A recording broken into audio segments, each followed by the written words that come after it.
নমস্কার, নমস্কার, নমস্কার। তো এখন আমি শরৎচন্দ্র চট্টোপাধ্যায়ের 'দেবদাস' উপন্যাসটির ত্রয়োদশ পরিচ্ছেদ আপনাদের পড়ে শোনাচ্ছি।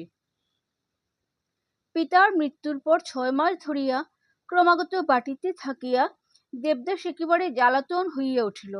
সুখ নাই, শান্তি নাই, একান্ত একঘেয়ে জীবন। তার উপর ক্রমাগত পার্বতীর চিন্তা। আজকাল সব কাজেই তাহাকে মনে পড়ে। আর ভাই দ্বিজদাস এবং পতিব্রতা ভাতৃজয়া দেবদাসের জ্বালা আরো বাড়াইয়া তুলিলেন। গৃহিণীর অবস্থাও দেবদাসের ন্যায়। স্বামীর মৃত্যুর সঙ্গে সঙ্গেই তাহার সমস্ত সুখই ফুরাইয়া গিয়াছে। পরাধীনভাবে এ বাড়ি তাহার ক্রমে অসহ্য হইয়া উঠিতেছে। আজ কয়দিন হইতে তিনি কাশীবাসের সংকল্প করিতেছেন।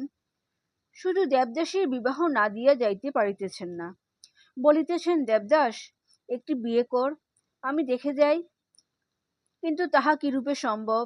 একে অশৌচ অবস্থা, তাহার উপর আবার মনমতো পাত্রের সন্ধান করিতে হইবে। আজকাল তাই গৃহিণীর মাঝে মাঝে দুঃখ হয় যে সে সময় পার্বতীর সহিত বিবাহ দিলেই বেশ হইত। একদিন তিনি দেবদাসকে ডাকিয়া কহিলেন, দেবদাস, আর তো পারি নে, দিন কত কাশী গেলে হয়। দেবদাসেরও তাই ইচ্ছা। কহিল, আমিও তাই বলি, ৬ মাস পরে ফিরে এলেই হবে। হে বাবা, তাই করো। শেষে ফিরে এসে তার কাজ হয়ে গেলে তোর বিয়ে দিয়ে তোকে সংসারী দেখে আমি কাশী বাস করব। দেবদাস স্বীকৃত হইয়া জননীকে কিছুদিনের জন্য কাশীতে রাখিয়া আসিয়া কলিকাতায় চলিয়া গেল। কলিকাতায় আসিয়া ৩-৪ দিন ধরিয়া দেবদাস চুনিলালের সন্ধান করিল। সে নাই, বাসা পরিবর্তন করিয়া কোথায় চলিয়া গিয়াছে। একদিন সন্ধ্যার সময় দেবদাস চন্দ্রমুখীর কথা স্মরণ করিল। একবার দেখা করিলে হয় না? এতদিন তাহাকে মোটেই মনে পড়ে না। দেবদাসের জন্য একটু লজ্জা করিল। একটা গাড়ি ভাড়া করিয়া সন্ধ্যার কিছু পরেই চন্দ্রমুখীর বাটির সম্মুখে আসিয়া উপস্থিত হইল। বহুক্ষণ ডাকাডাকির পর ভিতর হইতে স্ত্রী কণ্ঠে উত্তর আসিল, এখানে নয়। সম্মুখে একটা গেসপোস্ট ছিল।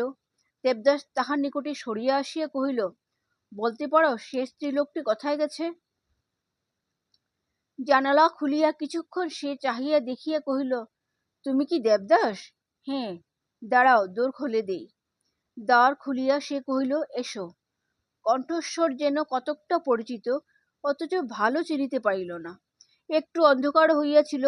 সন্দেহে কহিল, চন্দ্রমুখী কোথায় বলতে পারো? স্ত্রীলোকটি মৃদু হাসিয়া কহিল, পারি। ওপরে চলো। এবার দেবদাস চিনিতে পারিল, তুমি? হ্যাঁ, আমি। দেবদাস, আমাকে একেবারে ভুলে গেলে? উপরে গিয়ে দেবদাস দেখিল চন্দ্রমুখীর পরনে কালাপেড়ে ধুতি, কিন্তু মলিন। হাতে শুধু দুগাছি বালা, অন্য অলংকার নাই। মাথার চুল এলোমেলো। বিস্মিত হইয়া বলিল, তুমি? ভালো করিয়া চাহিয়া দেখিল চন্দ্রমুখী পূর্বাপেক্ষা অনেক কৃশ হইয়াছে। কহিল, তোমার অসুখ হয়েছিল? চন্দ্রমুখী হাসিয়া কহিল, শারীরিক একটুও নয়, তুমি ভালো করে বসো। দেবদাস শয্যায় উপবেশন করিয়া দেখিল ঘরটির একেবারে আগাগোড়া পরিবর্তন হইয়াছে। গৃহস্বামিনীর মতো তাহারও দুর্দশার সীমা নাই। একটু আসবাব নাই, আলমারি টেবিল চেয়ারের স্থান শূন্য পড়িয়া আছে। শুধু একটি শয্যা, চাদর অপরিষ্কৃত, দেয়ালের গায়ে ছবিগুলি সরাইয়া ফেলা হইয়াছে, লোহার কাঠি এখনো পোতা আছে, দুই একটা লাল ফিতা এখনো ঝুলিতেছে। উপরের সেই ঘড়িটা এখনো ব্র্যাকেটের উপর আছে, কিন্তু নিঃশব্দ। আশেপাশে মাকড়সা মনের মতো করিয়া জাল বুনিয়া রাখিয়াছে। এক কোণে একটা তৈলদীপ মৃদু আলোক বিতরণ করিতেছে। তাহারই সাহায্যে দেবদাস নতুন ধরনের গৃহসজ্জা দেখিয়া লইল, কিন্তু বিস্মিত। কিছু ক্ষুব্ধ হইয়া কহিল, চন্দ্র, এমন দুর্দশা কেমন করে হলো? চন্দ্রমুখী ম্লান হাসিয়া কহিল, দুর্দশা তোমাকে কে বললে? আমারও তো ভাগ্য খুলেছে। দেবদাস বুঝিতে পারিল না। কহিল, তোমার গায়ের গয়নাই বা গেল কোথায়? বেচে ফেলেছি। আসবাবপত্র? তাও বেচেছি। খড়ের ছবিগুলো বিক্রি করেছ? এবার চন্দ্রমুখী হাসিয়া সম্মুখের একটা বাড়ি দেখাইয়া কহিল, ও বাড়ির ক্ষেত্রমণিকে বিলিয়ে দিয়েছি। দেবদাস কিছুক্ষণ মুখপনে চাহিয়া থাকিয়া কহিল, চুনীবাবু কোথায়? বলতে পারি নে। মাস 2 হলো ঝগড়া করে চলে গেছে, আর আসেনি। দেবদাস আরও আশ্চর্য হইল। ঝগড়া কেন? চন্দ্রমুখী কহিল, ঝগড়া কি হয় না? হয়, কিন্তু কেন? দালালি করতে এসেছিল, তাই তাড়িয়ে দিয়েছিল। কিসের দালালি? চন্দ্রমুখী হাসিয়া বলিল, পাটের। তারপর কহিল, তুমি বুঝতে পারো না কেন? একজন বড়লোক ধরে এনেছিল মাসে 200 টাকা, একটা সলঙ্কার আর দরজার সম্মুখে এক সেপাই, বুঝলে? দেবদাস বুঝিয়া হাসিয়া কহিল, কই, সে সকল তো দেখি নে। থাকলে তো দেখবে, আমি তাদের তাড়িয়ে দিয়েছিলাম। তাদের অপরাধ? অপরাধ বেশি কিছু ছিল না, কিন্তু আমার ভালো লাগলো না। দেবদাস বহুক্ষণ ধরিয়া ভাবিয়া বলিল, সেই পর্যন্ত আর কেউ এখানে আসেনি? না।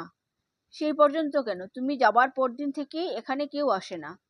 শুধু চুনি মাঝে মাঝে এসে বসতো, কিন্তু মাস 2 থেকে তাও বন্ধ। দেবদাস বিছানার উপর শুইয়া পড়িল। অন্যমনস্কভাবে বহুক্ষণ মৌন থাকিয়া ধীরে কহিল, চন্দ্রমুখী, তবে দোকানপাট সব তুলে দিলে? হ্যাঁ, দেউলে হয়ে পড়েছি। দেবদাস সে কথার উত্তর না দিয়ে বলিল, কিন্তু খাবে কি করে? এই যে শুনলে কিছু গহনাপত্র ছিল, বিক্রি করেছি। সে আর কত? বেশি নয়, প্রায় 800-900 টাকা আমার কাছে। একজন মুদির কাছে রেখে দিয়েছি, সে আমাকে মাসে 20 টাকা দেয়। 20 টাকায় আগেও তো তোমার চলতো না? না, আজকাল ভালো চলে না। 3 মাস বাড়ি ভাড়া বাকি, তাই মনে করেছি হাতের এই দুগাছা বালা বিক্রি করে সমস্ত পরিশোধ করে দিয়ে আর কোথাও চলে যাব। কোথায় যাবে তা এখনো স্থির করিনি। কোনো সস্তা মুলুকে যাব, কোনো পাড়াগ্রামে, যেখানে 20 টাকায় মাস চলে।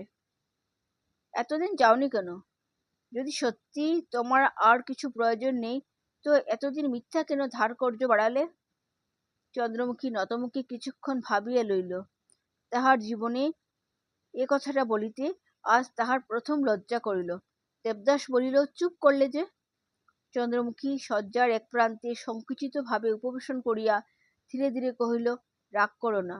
যাবার আগে আশা করেছিলাম তোমার সঙ্গে দেখা হলে ভালো হয়। ভাবতাম তুমি হয়তো আর একবার আসবে। আজ তুমি এসেছ, এখন কালই যাবার উদ্যোগ করব। কিন্তু কোথায় যাই বলে দেবে? দেবদাস বিস্মিত হইয়া উঠিয়া বসিল। কহিল, শুধু আমাকে দেখবার আশায়? কিন্তু কেন? একটা খেয়াল, তুমি আমাকে বড় ঘৃণা করতে। এত ঘৃণা কেউ কখনো করেনি বোধহয়, তাই। আজ তোমার মনে পড়বে কিনা জানি নে, কিন্তু আমার বেশ মনে আছে। যেদিন তুমি এখানে প্রথম এলে, সেই দিন থেকেই তোমার উপর আমার দৃষ্টি পড়েছিল। তুমি ধনীর সন্তান তা জানতাম, কিন্তু ধনের আশায় তোমার পানে আকৃষ্ট হইনি। তোমার পূর্বে কত লোক এসেছে গেছে, কিন্তু কারো ভিতরে কখনো তেজ দেখিনি। আর তুমি এসেই আমাকে আঘাত করলে। একটা অযাচিত, উপযুক্ত অথচ অনুচিত রূঢ় ব্যবহার। ঘৃণায় মুখ ফিরিয়ে রইলে, শেষে তামাশায় মতো কিছু দিয়ে গেলে। এসব মনে পড়ে কি? দেবদাস চুপ করিয়া রহিল। চন্দ্রমুখী পুনরায় কহিতে লাগিল, সেই অবধি তোমার প্রতি দৃষ্টি রাখলাম, ভালোবেসে নয়, ঘৃণা করেও নয়। একটা নতুন জিনিস দেখলে যেমন তা খুব মনে থাকে, তোমাকেও তাই কিছুতেই ভুলতে পারিনি। তুমি এলে বড় ভয়ে ভয়ে সতর্ক হয়ে থাকতাম, কিন্তু না এলে কিছুই ভালো লাগতো না। তারপর আবার কি যে মতিভ্রম ঘটল, এই দুটো চোখে অনেক জিনিসই আর একরকম দেখতে লাগলাম। পূর্বের আমির সঙ্গে এমন করে বদলে গেলাম, যেন সে আমি আর নয়। তারপরে তুমি মদ ধরলে, মদে আমার বড় ঘৃণা। কেউ মাতাল হলে তার উপর বড় রাগ হতো, কিন্তু তুমি মাতাল হলে রাগ হতো না, কিন্তু বড্ড দুঃখ পেতাম। বলিয়া চন্দ্রমুখী দেবদাসের পায়ের উপর হাত রাখিয়া ছলছল সরি ছলছল চক্ষে কহিল, আমি আমি বড় অধম, আমার অপরাধ নিও না। তুমি যে কত টাকা কইতে, কত বড় ঘৃণায় সরিয়ে দিতে, আমি কিন্তু তোমার তত কাছে যেতে চাইতাম। শেষে ঘুমিয়ে পড়লে। থাক, সেসব বলবো না, হয়তো আবার রাগ করে বসবে। দেবদাস কিছুই কহিল না। নতুন ধরনের কথাবার্তা তাহাকে কিছু ক্লেশ দিতেছিল। চন্দ্রমুখী গোপনে চক্ষু মুছিয়া কহিতে লাগিল, একদিন তুমি বললে আমরা কত সহ্য করি, লাঞ্ছনা, অপমান, জঘন্য অত্যাচার, উপদ্রবের কথা সেদিন থেকেই বড় অভিমান হয়েছে। আমি সব বন্ধ করে দিয়েছি। দেবদাস উঠিয়া বসিয়া জিজ্ঞাসা করিল, কিন্তু চলবে কি করে? চন্দ্রমুখী কহিল, সে তো আগেই বলেছি। মনে করো সে যদি তোমার সমস্ত টাকা ফাঁকি দেয়? চন্দ্রমুখী ভয় পাইল না, শান্ত সহজভাবে কহিল, আশ্চর্য নয়, কিন্তু তাও ভেবেছি বিপদে পড়লে তোমার কাছে কিছু ভিক্ষা চেয়ে নেব। দেবদাস ভাবিয়া কহিল, তাই নিও, এখন আর কোথাও যাবার উদ্যোগ করো। কালই করব। বালা দুগাছা বেছে একবার মুদির সঙ্গে দেখা করব। দেবদাস পকেট হইতে 5খানা 100 টাকার নোট বাহির করিয়া বালিশের তলে রাখিয়া কহিল, বালা বিক্রি করো না, তবে মুদির সঙ্গে দেখা করো। কিন্তু যাবে কোথায়? কোন তীর্থস্থানে? না দেবদাস, না দেবদাস, তীর্থধর্মের উপর আমার তত আস্থা নেই। কলকাতা থেকে বেশি দূরে যাব না, কাছাকাছি কোনো গ্রামে গিয়ে থাকব। কোনো ভদ্র পরিবারে কি দাসীবৃত্তি করবে? চন্দ্রমুখী চোখে আবার জল আসিল, মুছিয়া কহিল, প্রবৃত্তি হয় না, স্বাধীনভাবে স্বচ্ছন্দে থাকব। কেন দুঃখ করতে যাব? শরীরের দুঃখ কোনোদিনও সইনি, এখনো সইতে পারবো না। আর বেশি টানাটানি করলে হয়তো ছিঁড়ে যাবে। দেবদাস বিষণ্ণ মুখে ঈষৎ হাসিল, কহিল, কিন্তু শহরের কাছে থাকলে আবার হয়তো প্রলোভনে পড়বে। মানুষের মনকে বিশ্বাস নেই। এবার চন্দ্রমুখীর মুখ প্রফুল্ল হইল, হাসিয়া কহিল, সে কথা সত্যি, মানুষের মনকে বিশ্বাস নেই বটে, কিন্তু আমি আর প্রলোভনে পড়ব না। স্ত্রীলোকের লোভ বড় বেশি, তাও মানি, কিন্তু যা কিছু লোভের জিনিস যখন ইচ্ছে করেই ত্যাগ করছি, তখন আর আমার ভয় নেই। হঠাৎ যদি ঝোঁকের উপর ছাড়তাম, তাহলে হয়তো সাবধান হবার আবশ্যক ছিল, কিন্তু এতদিনের মধ্যে একটা দিনও তো আমাকে অনুতাপ করতে হয়নি। আমি তো বেশ সুখে আছি। তথাপি দেবদাস মাথা নাড়িল, কহিল, স্ত্রীলোকের মন বড় চঞ্চল, বড় অবিশ্বাসী। এবার চন্দ্রমুখী একেবারে কাছে আসিয়া বসিল, হাত ধরিয়া কহিল, দেবদাস। দেবদাস তাহার মুখপানে চাহিল, এখন আর বলিতে পারিল না, আমাকে স্পর্শ করো না। চন্দ্রমুখী স্নেহ বিস্ফোরিত চক্ষে, ঈষৎ কম্পিত কণ্ঠে তাহার হাত দুটি নিজের কোলের উপর টানিয়া লইয়া কহিল, আজ শেষ দিন, আজ আর রাগ করো না, একটা কথা তোমাকে জিজ্ঞেস করবার সাধ হয়। বলিয়া সে ক্ষণকাল স্থির দৃষ্টিতে দেবদাসের মুখের পানে চাহিয়া থাকিয়া কহিল, পার্বতী তোমাকে কি বড় বেশি আঘাত করেছে? দেবদাস ভ্রুকুটি করিল, বলিল, এ কথা কেন? চন্দ্রমুখী বিচলিত হইল না, শান্ত দৃঢ় স্বরে বলিল, আমার কাজ আছে। তোমাকে সত্যি বলছি, তুমি দুঃখ পেলে আমারও বড় বাজে। তাছাড়া আমি বোধহয় অনেক কথাই জানি। মাঝে মাঝে নেশার ঘোরে তোমার মুখ থেকে অনেক কথাই শুনেছি, কিন্তু তবুও আমার বিশ্বাস হয় না যে পার্বতী তোমাকে ঠকিয়েছে। বরঞ্চ মনে হয় তুমি নিজেই নিজেকে ঠকিয়েছ। দেবদাস, আমি তোমার চেয়ে বয়সে বড়, এ সংসারে অনেক জিনিস দেখেছি। আমার কি মনে হয় জানো? নিশ্চয় মনে হয় তোমারও ভুল হয়েছে। মনে হয় চঞ্চল এবং অস্থির চিত্ত বলে স্ত্রীলোকের যত অখ্যাতি, ততখানি অখ্যাতির তারা যোগ্য নয়। অখ্যাতি করতেও তোমরা, সুখ্যাতি করতেও তোমরা, তোমাদের যা বলবার অনায়াসে বলো, কিন্তু তারা তা পারে না, নিজের মনের কথা প্রকাশ করতে পারে না। পারলেও তা সবাই বোঝে না, কেননা বড় অস্পষ্ট হয়, তোমাদের মুখের কাছে চাপা পড়ে যায়। তারপরে অখ্যাতিটার মুখে মুখে স্পষ্টতর হয়ে ওঠে। চন্দ্রমুখী চন্দ্রমুখী একটু থামিয়া কণ্ঠস্বর আরও একটু পরিষ্কার করিয়া বলিতে লাগিল, এই জীবনে ভালোবাসার ব্যবসা অনেক দিন করেছি, কিন্তু একটিবার মাত্র ভালোবেসেছি। সে ভালোবাসার অনেক মূল্য, অনেক শিখেছি। জানো তো, ভালোবাসা এক, আর রূপের মোহ আর, এ দুয়ে বড় গোল বাঁধে, আর পুরুষেই বেশি গোল বাঁধায়। রূপের মোহটা তোমাদের চেয়ে আমাদের নাকি অনেক কম, তাই একদণ্ডেই আমরা তোমাদের মতো উন্মত্ত হয়ে উঠিনি। তোমরা এসে যখন ভালোবাসা জানাও, কত কথায় কত ভাবে যখন প্রকাশ করো, আমরা চুপ করে থাকি। অনেক সময় তোমাদের মনে ক্লেশ দিতে ইচ্ছা করে, দুঃখ হয়, সংকোচে বাদে, মুখ দেখতেও যখন ঘৃণা বোধ হয়, তখনও হয়তো লজ্জায় বলতে পারিনি আমি তোমাকে ভালোবাসতে পারবো না। তারপরে একটা বাহ্যিক প্রণয়ের অভিনয় চলে। একদিন যখন তা শেষ হয়ে যায়, পুরুষ মানুষ রেগে অস্থির হয়ে বলে, কি বিশ্বাসঘাতক। সবাই সেই কথা শোনে, সেই কথাই বোঝে। আমরাও তখনও চুপ করে থাকি। মনে কত ক্লেশ হয়, কিন্তু কে তা দেখতে যায়। দেবদাস কোনো কথা কহিল না। সেও কিছুক্ষণ নিঃশব্দে মুখপানে চাহিয়া থাকিয়া বলিল, হয়তো একটা মমতা জন্মায়। স্ত্রীলোক মনে করে এই বুঝি ভালোবাসা। শান্ত ধীরভাবে সংসারের কাজকর্ম করে, দুঃখের সময় প্রাণপণে সাহায্য করে। তোমরা কত সুখ্যাতি করো, মুখে মুখে তার কত ধন্য ধন্য, কিন্তু হয়তো তখনও তার ভালোবাসা বর্ণপরিচয় হয় না। তারপরে যদি কোনো অশুভ মুহূর্তে তাহার বুকের ভেতরটা অসহ্য বেদনায় ছটফট করে বেরিয়ে এসে দাঁড়ায়, তখন বলিয়া সে দেবদাসীর মুখের পানে তীব্র দৃষ্টিপাত করিয়া কহিল, তখন তোমরা চিৎকার করে বলে ওঠো, কলঙ্কিনী, ছি ছি।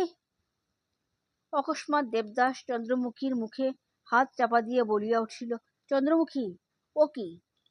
চন্দ্রমুখী ধীরে ধীরে হাত সরাইয়া নিয়ে কহিল, হয়নি দেবদাস, আমি তোমার পার্বতীর কথা বলছি নে। বলিয়া সে মৌন হইল। দেবদাসও কিছুক্ষণ চুপ করিয়া থাকিয়া অন্যমনস্কের মতো কহিল, কিন্তু কর্তব্য আছে তো, ধর্মাধর্ম আছে তো। চন্দ্রমুখী বলিল, তা তো আছে, আর আছে বলেই দেবদাস যে যথার্থ ভালোবাসে সে সহ্য করে থাকে। শুধু অন্তরে ভালোবেসেও যে কত সুখ, কত তৃপ্তি যে টের পায়, সে নিরর্থক সংসারের মাঝে দুঃখ অশান্তি আনতে চায় না।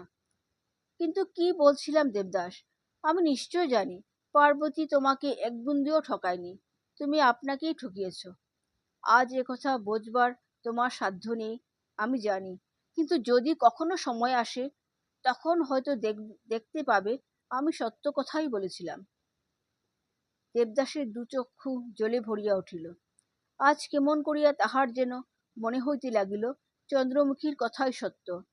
এই চোখের জল চন্দ্রমুখী দেখিতে পাইল, কিন্তু মুছিবার চেষ্টা করিল না। মনে মনে বলিতে লাগিল, তোমাকে আমি অনেকবার অনেক রকম দেখেছি। আমি তোমার মন জানি, বেশ বুঝেছি। সাধারণ পুরুষের মতো তুমি সেধে ভালোবাসা জানাতে পারবে না। তবে রূপের কথা, রূপ কে না ভালোবাসে। কিন্তু তাই বলেই যে তোমার অতখানি তেজ রূপের গায়ে আত্মবিসর্জন করে ফেলবে, সে কথা কিছুতেই বিশ্বাস হয় না। পার্বতী হয়তো খুব রূপবতী, কিন্তু তবুও মনে হয় সেই তোমাকে আগে ভালোবেসেছিল, আগে সে কথা জানিয়েছিল। মনে মনে বলিতে বলিতে সহসা তাহার মুখ দিয়ে অস্পষ্টে বাহির হইয়া পড়িল, নিজেকে দিয়েই বুঝেছি সে তোমাকে কত ভালোবাসে। দেবদাস তাড়াতাড়ি উঠিয়া বসিয়া কহিল, কি বললে? চন্দ্রমুখী কহিল, কিছু না। বলছিলাম যে সে তোমার রূপে ভোলেনি। তোমার রূপ আছে বটে, কিন্তু তাতে ভুল হয় না। এই তীব্র রুক্ষ রূপ সকলের চোখেও পড়ে না, কিন্তু যার পড়ে সে আর চোখ ফিরুতে পারে না। বলিয়া একটা দীর্ঘশ্বাস ফেলিয়া বলিল, তুমি যে কি আকর্ষণ তা যে কখনো তোমাকে ভালোবেসেছে সে জানে। এই স্বর্গ থেকে সাত করে ফিরে যাবে এমন মেয়ে মানুষ কি পৃথিবীতে আছে?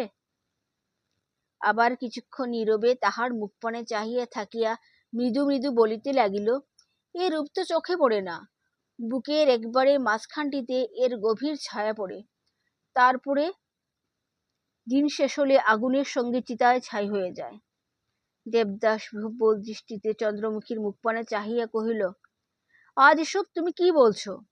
চন্দ্রমুখী মৃদু হাসিয়া বলিল, এমন বিপদ আর নেই দেবদাস। যাকে ভালোবাসি না সে যদি জোর করে ভালোবাসার কথা শোনায়। কিন্তু আমি শুধু পার্বতীর জন্য ওকালতি করছিলাম, নিজের জন্য নয়। দেবদাস উঠিতে উদ্যত হইয়া বলিল, এবার আমি যাই। আর একটু বসো। কখনো তোমাকে সজ্ঞানে পাইনি, কখনো এমন করে হাত দুটি ধরে রাখতে পারিনি। এ কি তৃপ্তি! বলিয়া হঠাৎ হাসিয়া উঠিল। দেবদাস আশ্চর্য হইয়া কহিল, হাসলে যে? ও কিছু নয়, শুধু একটা পুরনো কথা মনে পড়ে গেল।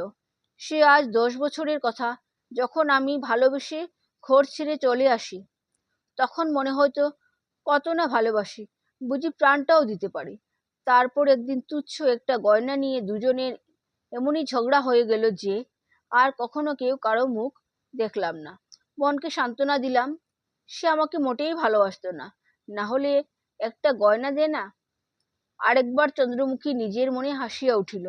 পরক্ষণেই শান্ত গম্ভীর মুখে মৃদু মৃদু কহিল, ছাই গহনা। তখন কি জানতাম একটু সামান্য মাথা ধরা সারাবার জন্য অকাতরে এই প্রাণটা পর্যন্ত দেওয়া যায়। তখন না বুঝতাম সীতা দৈমন্তীর ব্যথা, না বিশ্বাস করতাম জগাই মাথাইয়ের কথা। আচ্ছা দেবদাস, এ জগতে সকলই সম্ভব না? দেবদাস কিছুই বলিতে পারিল না। হতবুদ্ধির মতো ফেল ফেল করিয়া কিছুক্ষণ চাহিয়া থাকিয়া বলিল, আমি যাই। হয় কি, আরো একটু বসো। আমি তোমাকে আর ভুলিয়ে রাখতে চাইনি। সেদিন আমার কেটে গেছে। এখন তুমিও আমাকে যতখানি ঘৃণা করো, আমিও আমাকে ততখানি ঘৃণা করি। কিন্তু দেবদাস, একটা বিয়ে করো না কেন? এতক্ষণে দেবদাসের যেন নিঃশ্বাস পড়িল। একটু হাসিয়া কহিল, উচিত বটে, কিন্তু প্রবৃত্তি হয় না। না হলেও করো, ছেলে মেয়ের মুখ দেখলেও অনেক শান্তি পাবে। তাছাড়া আমারও একটা উপায় হয়, তোমার সংসারে দাসীর মতো থেকেও স্বচ্ছন্দে দিন কাটাতে পারবো।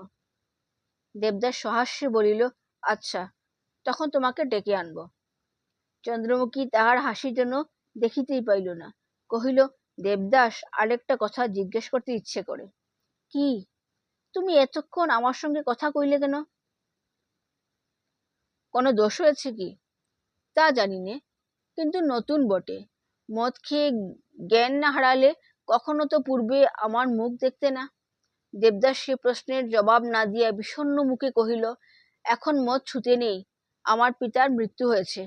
চন্দ্রমুখী বহুক্ষণ করুণ চক্ষে চাহিয়া থাকিয়া কহিল, এরপরে আর খাবে কি? বলতে পারি নে। চন্দ্রমুখী তার হাত দুটি আরো একটু টানিয়া লইয়া অশ্রু বেকুল স্বরে কহিল, যদি পারো ছেড়ে দিও, অসময়ে এমন সোনার প্রাণ নষ্ট করো না। দেবদাস সহসা উঠিয়া দাঁড়াইয়া বলিল, আমি চললাম। যেখানে যাও সংবাদ দিও, আর যদি কখনো কিছু প্রয়োজন হয় আমাকে লজ্জা করো না। চন্দ্রমুখী প্রণাম করিয়া পদধূলি লইয়া বলিল, আশীর্বাদ করো যেন সুখী হই। আর একটা ভিক্ষা, ঈশ্বর না করুন, কিন্তু যদি কখনো দাসীর প্রয়োজন হয় আমাকে স্মরণ করো। আচ্ছা, বলিয়া দেবদাস চলিয়া গেল। চন্দ্রমুখী যুক্ত করে কাঁদিয়া বলিল, ভগবান, আর একবার যেন দেখা হয়। তো ধন্যবাদ, আজ এতটুকুই। আগামী পর্বে আপনাদের চতুর্দশ পরিচ্ছেদটি পড়ে শোনাবো। ভুল ত্রুটি হলে মাফ করবেন।